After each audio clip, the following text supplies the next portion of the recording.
তিনবারের সাবেক প্রধানমন্ত্রী দেশনেত্রী বেগম খালেদা জিয়া দীর্ঘদিন যাবৎ অসুস্থ। খালেদা জিয়াকে দেখে কি বললেন লন্ডনের ডাক্তাররা?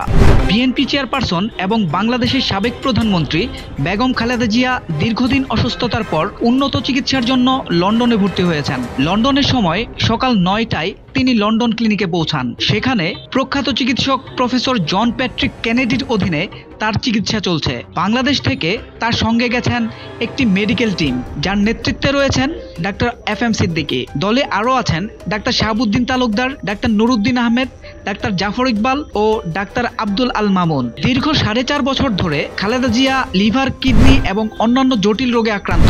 বাংলাদেশে তার চিকিৎসা চলাকালীন মেডিকেল বোর্ডের পরামর্শে তাকে মাল্টিডিসিপ্লিনারি অ্যাডভান্স সেন্টারে নিয়ে যাওয়ার সুপারিশ করা হয়।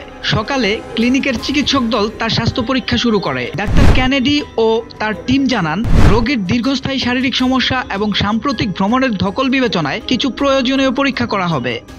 লন্ডনে খালেদা জিয়াকে স্বাগত জানান বিএনপির ভারপ্রাপ্ত চেয়ারম্যান তারেক রহমান, তার স্ত্রী ডাক্তার জোবাইদা রহমান এবং পরিবারের অন্যান্য সদস্যরা। কাতারের রাজপরিবার পরিচালিত এয়ার অ্যাম্বুলেন্সে তাকে লন্ডনে আনা হয়। পরিবার ও চিকিৎসকদের পক্ষ থেকে জানানো হয়েছে, বেগম খালেদা জিয়ার চিকিৎসা পরিকল্পনা নির্ধারণে আরও কিছু পরীক্ষা নিরীক্ষার প্রয়োজন হবে। তার শারীরিক অবস্থার উন্নতিতে নিয়মিত আপডেট দেওয়া হবে বলে জানানো হয়েছে। সোহেল মাহমুদ, দৈনিক নতুন সময়, ঢাকা।